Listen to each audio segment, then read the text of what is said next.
the standard all around the world, and we settle on the NIST standard from US. But we found out that with the NIST, it's defined very loose grain of specification. So when we start doing this platform, we try to adapt into our need and try to think back of how we're going to conform to the standard. So a lot of wording in our team is come from NIST standard. So you can go up and look up on the internet for that. But it took us a long time, something like almost 6 months, just to clarify all the terms, make everyone in the team understand all the terms, and going forward. So, like my colleague Dr. Anushit said the other day, we already have a national ID system in place. It's covered something like 99% of the country. But we need to, we want to make another layer on top of our national ID system to enable us as a country to going forward, to be able to do something like digital transaction, create a new business model, and make the efficiency of the process in the country. For example, we can get the money online and move along quickly and things like that. So our goal is basically there's a 3 objectives for the platform. The first of the goal is to upgrade the eKYC system in our country to use a new platform. And when we say eKYC, it's not actually the eKYC because like someone mentioned it, we also look at all the possible alternatives like face-to-face authentication, using our own smart card, ID card that everyone in Thailand owns, for example. And with that in mind, it means that our system, our platform designed in a modular way, in such a way that you can plug, any new identification scheme into the system. You can plug any biometric that having right now. Maybe in the next 5 years, they have a new technology coming out. We design such a way that we can also move forward with that too. And the last thing is that we didn't just think of this platform as just the identification system or just the ID. We look at our system as the way to transport the data, because in Thailand and I'm pretty sure that almost everywhere in the world, the current data in the country is always in a silo model. Everyone hold their silo. So how you gonna allow one person or one organization to get their needed data? You need to have the access control in place. You need to have the infrastructure that can transport the data from one place to the other. So we created, what you can say, information highway to transport the data. So, like someone already mentioned, that we are federated system, but we're starting out trying to do a distributed, system first, and we found out that in order to do distributed system efficiently, you need to have some certain organization or some certain operation to make sure that everyone speak the same way. Okay, so we formed a company called Ndid IT, which is raising something like 12 million US dollar to fund the operation. The Ndid IT is actually holding the operation and the management of the system, and the stakeholder in our sector, telco, government, finance, all holding the part in Ndid IT. And we create something on top of the blockchain as the way that to make sure that if the transaction happen in the system, we can guarantee that you can prove it back from one node to the other that the transaction is actually accurate and the same. But the difference in our design is that we do not actually store any privacy information in the blockchain at all. What we store is just the transaction I mean the transaction code, the transaction data actually sent in the other private channel. So in our system, the communication happens in two layers. The first layer is in the blockchain, and the second layer is in the private channel, which is encrypted. So we're going to go through this. Okay, if you're not familiar with the NIST definition, in the NIST definition, they have three types of node. The first type of node is a relying party. You can think of it as a data usage application, which mostly, for example, is a loan application that you can use for mobile, or if you go to hospital, you can use maybe the hospital application to transfer your data from the other hospital. The other type of the node in the NIST is the IDP, or identity. I couldn't remember the acronym, but basically it's a node that provides the identity proving or the verification of the identity.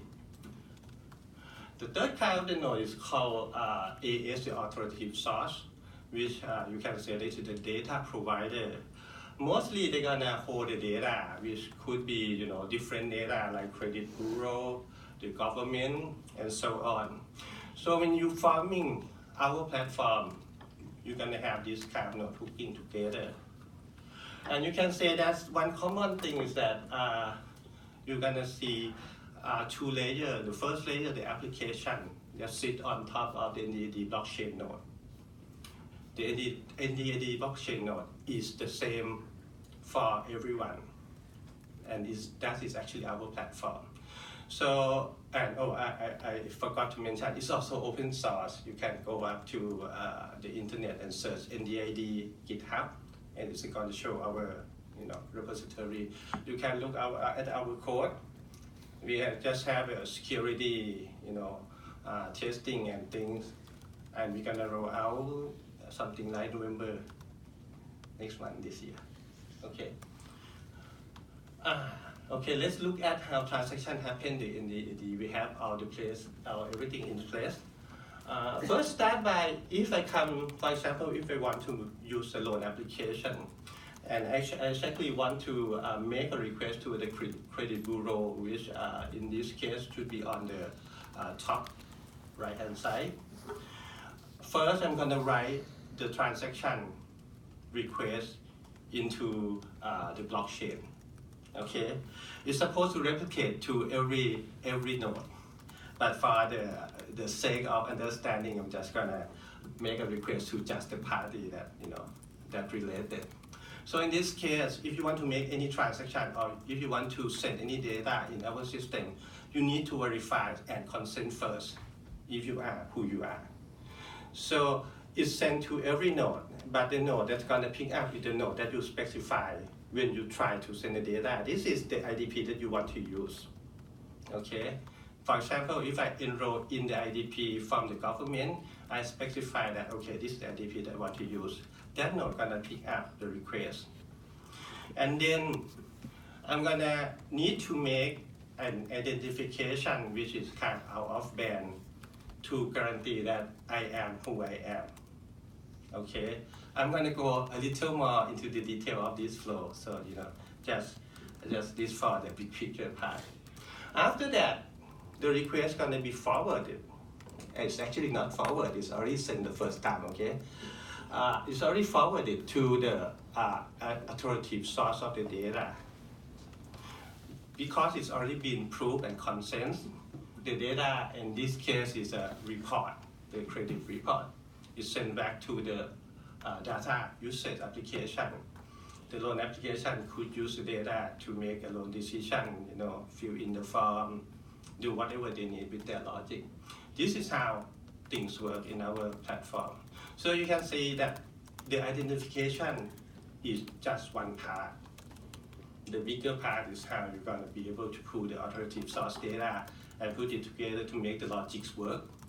That is how we do it. So what we do, what we think about the digital ID verification, we first think in the term that not everyone has mobile phone. There's a lot of people in the remote part of the country that still don't have mobile phone. what they usually do is that they have to go face to face, or they have to go to the bank to use a kiosk. So we design things in such a way that you can using any kind of channel, and you also can using any kind of eKYC. You can use a passport, you can use our citizen ID which have a smart card, you can use any biometric. And you can use multiple things at the same time. It depends on your assurance level of your application. For example, if I want to use the loan application, it might require me to prove the biometric. And if I live in somewhere remotely, I don't have my mobile phone, I don't have a face recognition, right? I have to go to the kiosk that nearest me to prove it. But with that in mind, we hope that we can bring along everyone on the bandwagon. We still give the choice for them to, coming into our system.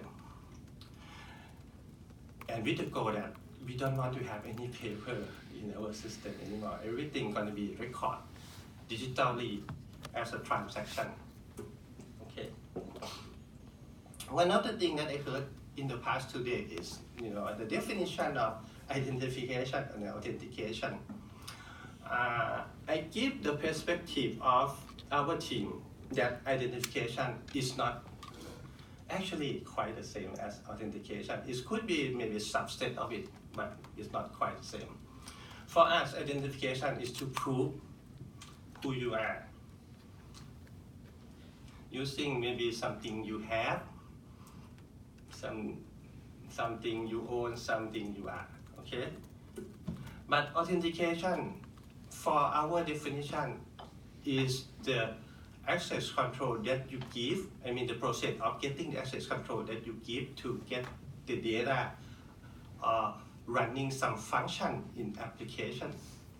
It could use identification method to do authentication, but it shouldn't be treated as the same. Okay? Oh, okay. So for more understanding, I'm gonna run you through one of the application that integrated into the Ndid IT already. This one is a Thailand government business portal. It's basically an online portal that allow you to register the business, maybe getting your own credit bureau report, or renew your identification, for example. It's already there before Ndid IT as a web and mobile platform. But what I try to show you here today, it's not alive, by the way. It's a capture screen of the web application to make you see the difference when we try to use the web application as the RP and when we use the mobile as the IDP. So basically, one of the things that I want to mention before going forward is that this Thailand government business portal only need about 2-3 weeks in order to integrate into our platform from no previous knowledge. So it's pretty, I couldn't say it's painless, but it's, the experience should be okay for them, at least, it didn't take much time for them to do. This is the first page when you're coming into the application. And when you enter into the application, they're gonna ask you what you try to use as the registration way to get into the application. Like I said, this application existing before our project, so they still have the way to use the national ID card to enter the system. But I believe they're gonna get rid of that and just use our national ID for now. Sorry that it's all in Thai, but I try to guide you through. You can see the first bottom is actually mean that you want to enter using our national digital ID. If you click through that, it's gonna come into this page. You can see 7 logo underneath. Those are the bank that already provide IDP in our country, and actually right now it's more. Okay, this is in pilot phase. This integration happened last year. Okay, just to try to encourage the government to enter, participate in our system.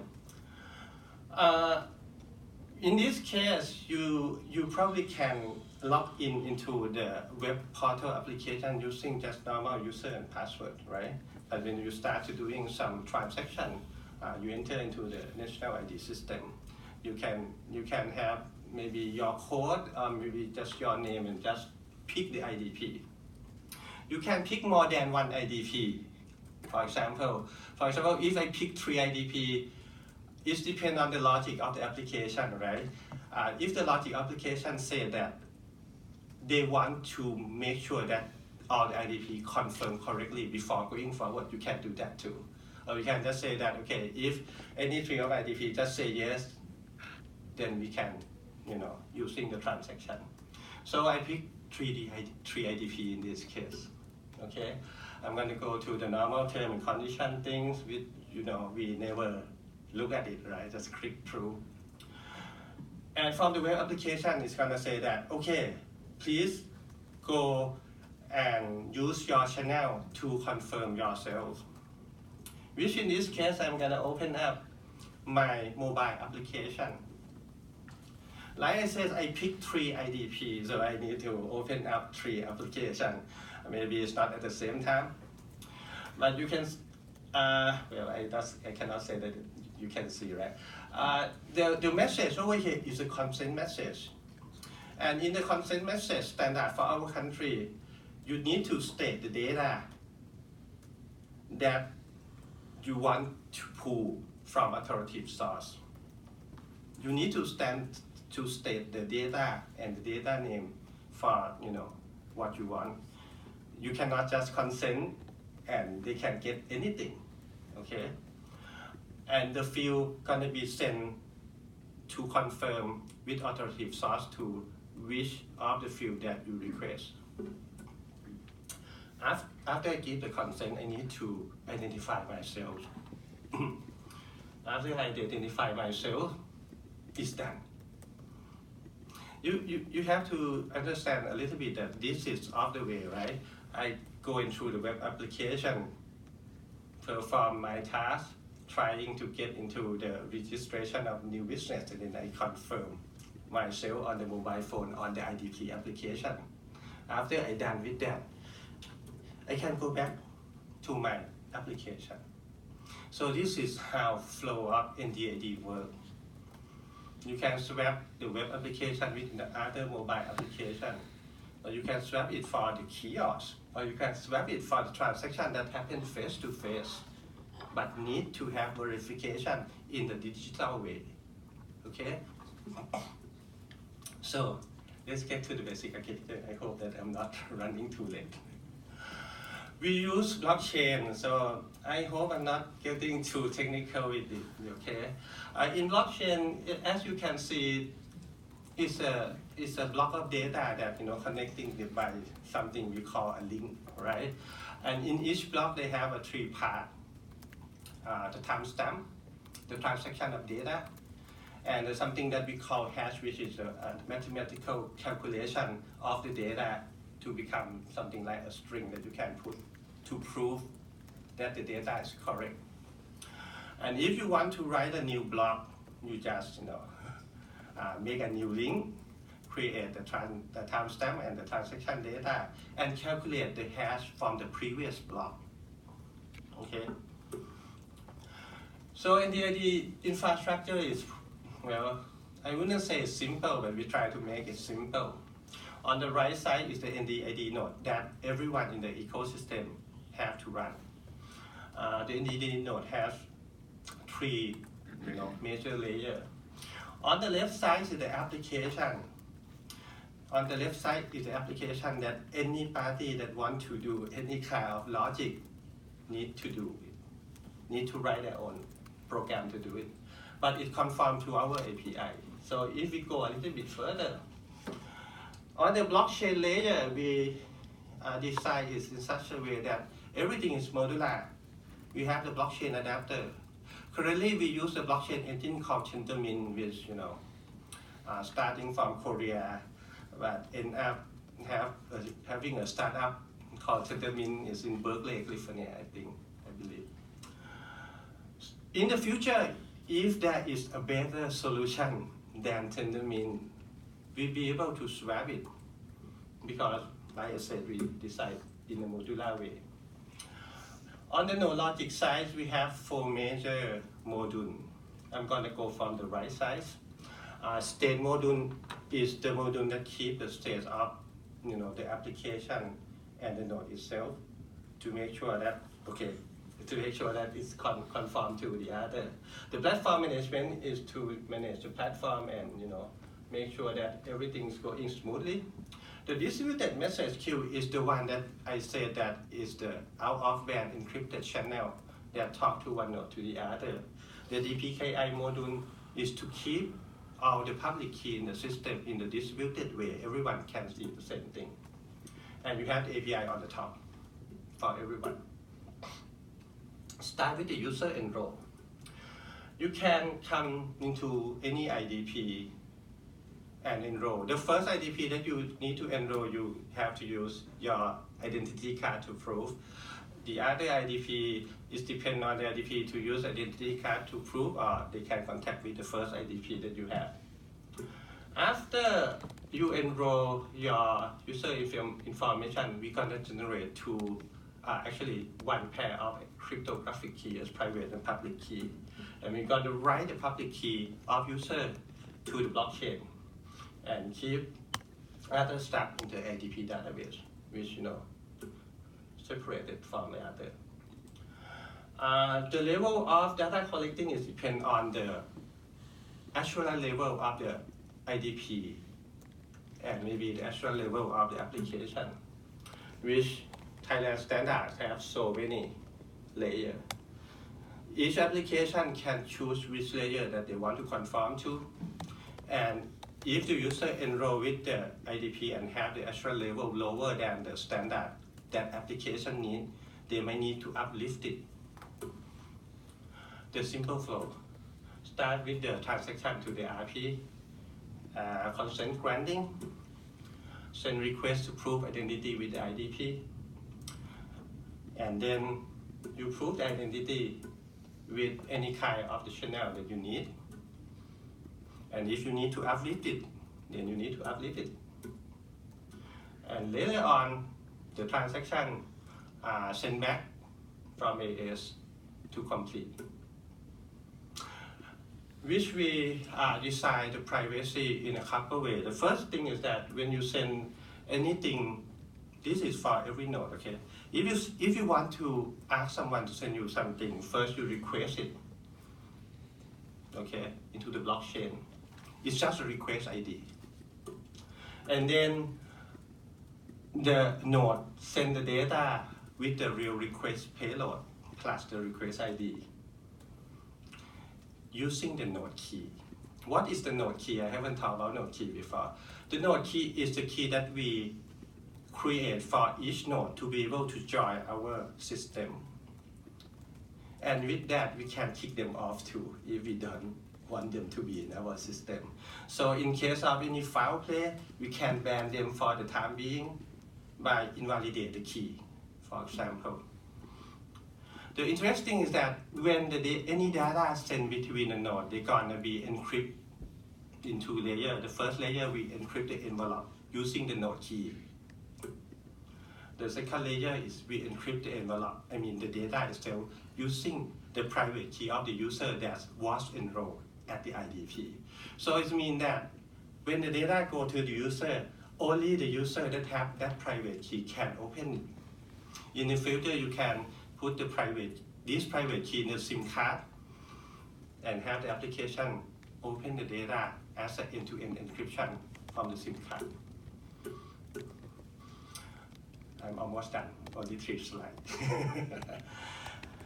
We can also create the chain as a multi-chain. This is there's 2 reasons for doing this. The first reason is to speed things up, because in the blockchain you have a lot of data. If the chain gets bigger, it's getting slower. It's a nature law. So we can split that, or you can split it using functionality, like you can have one chain of the healthcare, one chain of the government, one chain of the finance, but this all can hook together using the node that talk to both chain as a proxy. So if you can make requests from one chain to the other, get the data, and still can do your own logic. What's next? The next on my own agenda is to do the corporate identity. We already done with the personal identity. We want to be able to have corporate in Thailand to be able to use digital ID to perform their business transaction. And in order to do that, we need to do the power of attorney first, because maybe someone on the hospital bed, can perform the proof. You probably need to have power of attorney. And the last one, I need to scale it up. Right now, we can do about 200 to 400 transactions per chain. So, if you want a lot of transactions per second, then they have to have a lot more segment of the chain. So that's all for today. Thank you very much. If you have any questions, feel Thank free you. to ask. Thank you, Supart, very much. And by the way, stay on time.